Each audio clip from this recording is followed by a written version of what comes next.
पूरा देश आज राष्ट्रपिता महात्मा गांधी की 155वीं जयंती मना रहा है। राष्ट्रपिता महात्मा गांधी का शिमला से विशेष नाता रहा। उन्होंने आज़ादी से पहले शिमला की 10 यात्राएं की और गांधी जी का एक लेख जो साल 1921 में उन्होंने लिखा, जिसमें उन्होंने पहाड़ के दर्द को और पहाड़ की परेशानी को और पहाड़ से एक संदेश को पूरे देश में पहुंचाने का काम किया था। हमारे साथ गांधी जयंती के उपलक्ष्य पर विशेष तौर पर बात करने के लिए मौजूद हैं एक ऐसे लेखक जिन्होंने गांधी जी की शिमला की यात्राओं को लेकर एक पुस्तक लिखी है, जिस पुस्तक का नाम है गांधी इन शिमला। और इस पुस्तक के माध्यम से उन्होंने गांधी जी की शिमला की तमाम यात्राओं का विवरण उस पुस्तक में दिया है और गांधी जी का विजन पूरे देश के सामने और ख़ास तौर पर शिमला के लोगों के सामने लाने की कोशिश की है, ताकि शिमला के लोग भी ये समझ सके कि गांधी जी का शिमला से क्या नाता था। हमारे साथ बात करने के लिए मौजूद हैं लेखक। सबसे पहले तो बहुत बहुत स्वागत है आपका। नमस्कार जी। मुझे मौका मिला गांधी इन शिमला पुस्तक लिखने का, और ये पुस्तक मैंने 2021 में 8 जुलाई 2021 को तत्कालीन राज्यपाल महोदय ने इसका विमोचन किया। और इस पुस्तक की 222 पृष्ठों की इस पुस्तक में जो है गांधी जी के शिमला के आगमन के साथ साथ शिमला के इतिहास और शिमला से उनकी जुड़ी यादों को जोड़ा गया है। और इनमें 1921 से लेके 1946 तक गांधी जी की 10 यात्राओं का संपूर्ण विवरण दिया है। और जब वो पहली बार 1921 में आए थे तो वो कहाँ रहे और उन्होंने उस टाइम क्या प्रायोजन था, वायसराय से उन्होंने किस तरह किन मुद्दों पे बात की। और 1931 में वो 3 बार ही आए थे और इन 3 यात्राओं के बाद वो शिमला से लंदन के लिए रवाना हुए थे गोलमेज कॉन्फ्रेंस में अटेंड करने के लिए। और 31 के बाद 39 में वो 2 बार आए थे और 39 के बाद 40 में 2 बार आए थे, 45 में 1 बार और 46 में। ये कुल उनकी शिमला की 10 यात्राएं हैं। विनोद जी, आज़ादी के बाद गांधी जी का कभी हो नहीं पाया हिमाचल आना या शिमला आना। विशेष तौर पर बात करें हम, शायद उनका जो हत्या कर दी गई थी, अगर शायद हत्या ना हुई होती गांधी जी की तो आज़ादी के बाद भी शिमला को वो सौभाग्य मिलता कि गांधी जी यहाँ आते।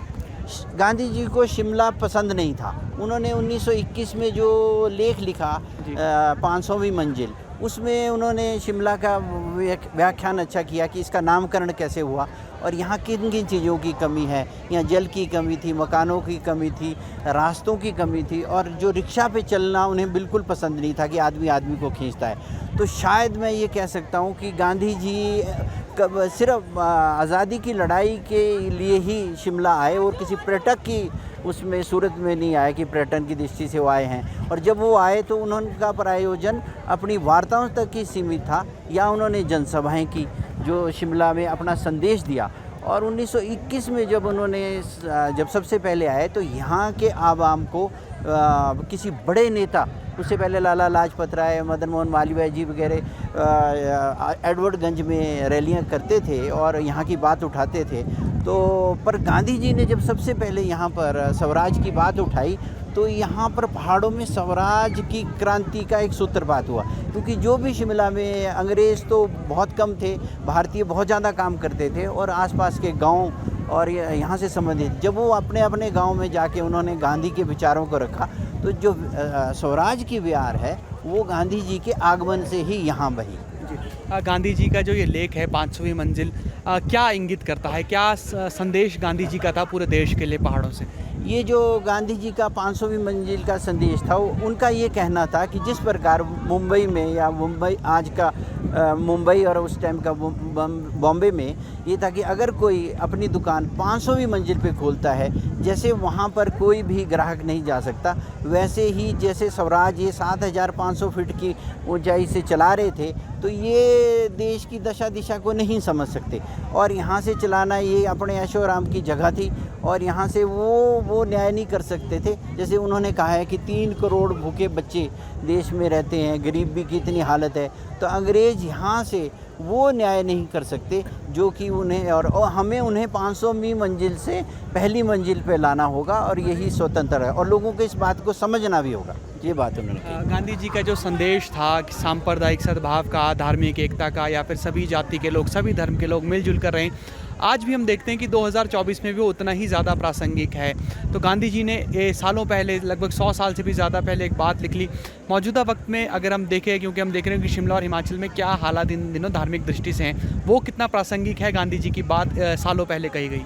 देखो, ये सबसे बड़ी बात है कि गांधी जी का जीवन जो है सत्य, शांति, अहिंसा और सांप्रदायिक सौहार्द के ऊपर ही जिया। उनके ये आदर्श थे। उन्होंने 1921 में भी खिलाफत की मूवमेंट चल रही थी, तो जो खिलाफत थी, खिलाफत के जो नेता थे अली बंधु, वो भी उनके साथ पहली बार शिमला आए थे। और जो पहली उनकी शिमला में जनसभा हुई थी वो ईदगाह मैदान में हुई थी। और ईदगाह मैदान साक्षी है गांधी जी के। वो एक इतनी बड़ी रैली थी कि उस टाइम 15,000 लोग उस रैली में आए थे। और गांधी जी ने उसमें भी सभी धर्मों में एकता, अखंडता और आपसी भाईचारे से, उन्होंने कहा था पारसी, सिख, हिंदू, मुस्लिम सब मिलके अगर चलें तो स्वराज जल्दी प्राप्ति होगी। और आज भी वो प्रासंगिक है। उन्होंने 1931 में भी जो रिज मैदान पे, ऐतिहासिक इस रिज मैदान पे जनसभा की थी, उसका भी मूल मंत्र यही था कि आपसी सद्भाव से हम चलें, हम एकता से रहें, एके बनाए रखें, आपस में भाईचारा रखें, तभी हम देश की तरक्की और स्वतंत्रता जल्दी प्राप्त कर सकते हैं। थोड़ा चलते चलते बात करेंगे। गांधी जी ने कभी कोई रिज मैदान पर भी क्या कभी जनसभा को संबोधित किया था? बिल्कुल सही है। 14 मई सन 1931 को गांधी जी ने रिज मैदान, इस ऐतिहासिक मैदान पे जनसभा को संबोधित किया था। और इसका ये था कि ये किसी भारतीय राजनेता द्वारा पहली जनसभा थी यहाँ पर। और उस दिन बारिश भी थी, उस बारिश में भी 10,000 लोग मौजूद थे।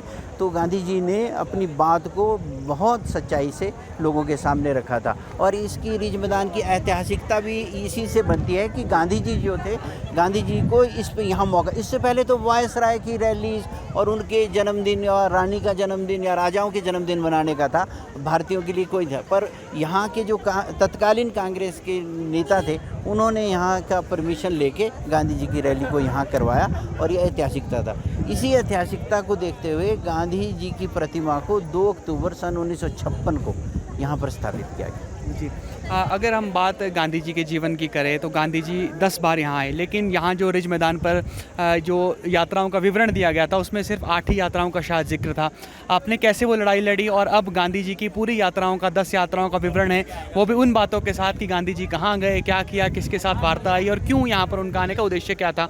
ये कितनी बड़ी लड़ाई थी और कितना वक्त लग गया इसे लड़ने में? ये जो थी, ये जब मैं गांधी जी के ऊपर शोध कर रहा था तो मुझे अहमदाबाद, दिल्ली और ट्रिब्यून के आर्काइव्स में जाने का मौका मिला। वहाँ से जब मैंने इतिहास की सामग्री इकट्ठी की, तो जब उसका मेल के लिए मैंने यहाँ पर जो यात्राएं लिखी थी आज से 20-30 साल पहले, उसको देखा तो उसमें यात्राओं में 1939 की 2 यात्राएं नदारद थी।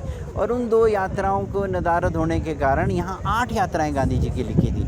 और वो विस्तृत जानकारी भी नहीं थी, जो हर जिस वर्ष में वो आते थे उसकी विस्तृत जानकारी थी। तो इसको देखते हुए ये मामला मैंने 2021 में तत्कालीन मुख्य सचिव से उठाया। और मुख्य सचिव से को जब ये बोला कि ये यात्राएं गलत हैं, तो उन्होंने इसका संज्ञान लिया और उन्होंने भी कुछ पत्र लिखे, पर ये सब अधर में लटका रहा। तो अभी पिछले दिनों फिर ये श्रीनिवास जोशी जी जो वरिष्ठ साहित्यकार हैं, उनके माध्यम से भी एक पत्र लिखा गया। तो उनके पत्र का भी संज्ञान लिया। और मेरे द्वारा पहले भी एक फ़ाइल भाषा विभाग को सौंपी गई थी, उसका भी संज्ञान लेके फिर भाषा विभाग के साथ मिलकर इन यात्राओं को ठीक किया गया। और ये गांधी जी का जीवन सत्यता पर आधारित है, इसीलिए ये सच्चाई को हम सामने लाए। और आज ये 10 यात्राओं का पूर्ण विवरण, और कहाँ गांधी जी 21 में जैसे शांति कुटीर में ठहरे थे, 31 में राय बहादुर मोहनलाल के घर पे वो 2 बार ही ठहरे थे। उसके बाद एक अनाडेल रोड है जो है, उसके ऊपर एक घर था काटन ग्रोव, वहाँ ठहरे थे। मैनर विला में वो ठहरे थे। और राजकुमारी अमृत कौर के भाई के घर में ठहरे थे एक बारी। तो इसका, और लास्ट में वो चैडविक हाउस में ठहरे थे। चैडविक हाउस जो है वो ऑडिट एंड अकाउंट्स की डिपार्टमेंट ने, जो यहाँ पर शिमला में स्थित है, उन्होंने उस बिल्डिंग को का अधिग्रहण करके उसमें अब गांधी गैलरी और ऑडिट एंड अकाउंट्स का वहाँ संग्रहालय बनाया है। क्योंकि गांधी जी 2 मई से लेके 14 मई 1946 तक उस भवन में 13 दिन रहे थे। और उसकी ऐतिहासिकता को देखते हुए इसको भारत सरकार ने इसका अधिग्रहण किया ऑडिट एंड अकाउंट्स के माध्यम से। और वहाँ अब गैलरी, गांधी गैलरी भी है, और ऑडिट एंड अकाउंट्स की हिस्ट्री भी 200 साल की वहाँ लिखी गई है। तो गांधी जी से जुड़ी हुई जो भवन है, उसमें दो भवन तो ये मैनर विला और चैडविक हाउस। उसमें मैनर विला में भी कमरा नंबर 2 जो है बापू का कमरा है। बापू का कमरा जो है वो अभी ऐसे ही रखा हुआ है, और वो राजकुमारी अमृत कौर का वो घर था जिन्होंने वो all India institute of medical sciences को दान कर दिया था। तो वहाँ पर भी जाके गांधी जी की स्मृतियाँ और उनके पद चिन्हों को हम का आभास कर सकते हैं। और ये बहुत बड़ी बात है कि शिमला में जो जिस भवन में 1931 में रहे थे वो ये फर ग्रुप है जो मुख्यमंत्री के निवास के सामने है, वो आग में 2 साल पहले जल के राख हो गया है, तो वो भवन अब रहा नहीं है। तो इसके अलावा जो गांधी जी से जुड़ी हुई जो सबसे और बड़ी ऐतिहासिक जगह है वो है Indian institute of advance study, vice regal lodge. Vice regal lodge में क्योंकि गांधी जी जब आते थे सभी वाइसराय से यहीं मिलते थे, चाहे लॉर्ड रीडिंग हो, चाहे वो विलिंगडन हो, चाहे लिंथगो हो, चाहे वेबल हो, इन वाइसराय से उनकी भेंट होती थी। तो मुख्यतः जो बैठकें होती थी वो एडवांस स्टडी में ही होती थी, तो गांधी जी के पद चिन्हों का आभास वहाँ भी किया जा सकता है। सर आपने समय दिया, आपका बहुत बहुत थैंक यू, धन्यवाद जी। तो गांधी जी की 10 यात्राएं शिमला में, और गांधी जी का अमूमन यहाँ पर जो पूरा स्वराज का आंदोलन था, जो स्वतंत्रता का आंदोलन था, उसके लिए यहाँ उनका आना होता रहता था। हालांकि जिस तरह से लेखक विनोद भारद्वाज ने बताया कि गांधी जी शिमला को पसंद नहीं करते थे, उसकी वजह यही थी कि उनका ये मानना था कि किसी 500वीं मंजिल पर बैठकर आप ज़मीनी स्तर पर क्या चल रहा है वहाँ का अंदाज़ा नहीं लगा सकते हैं। और ब्रिटिश हुक्मरान भी यही सब करते थे, यहाँ ऐशो आराम के लिए वो शिमला में तो बसे थे, लेकिन वो वास्तविक परेशानी और वास्तविकता का अंदाज़ा शिमला में बैठकर नहीं लगा पा रहे थे। यही विरोध गांधी जी का भी था। गांधी जी ने साल 1921 में जो एक लेख लिखा, आज वो 103 से 104 साल बाद भी प्रासंगिक है, और गांधी जी के जीवन के जो पूरी सीख है और जो गांधी जी के जो जीवन से हमें सीख मिलती है, उस पर आज भी लोगों को जीने की ज़रूरत है और उसी राह पर आगे बढ़ने की भी ज़रूरत है। तो फिलहाल के लिए इतना ही। आप जुड़े रहिए ABP लाइव के साथ। What does Haryana's youth want? What's the political mood of the region?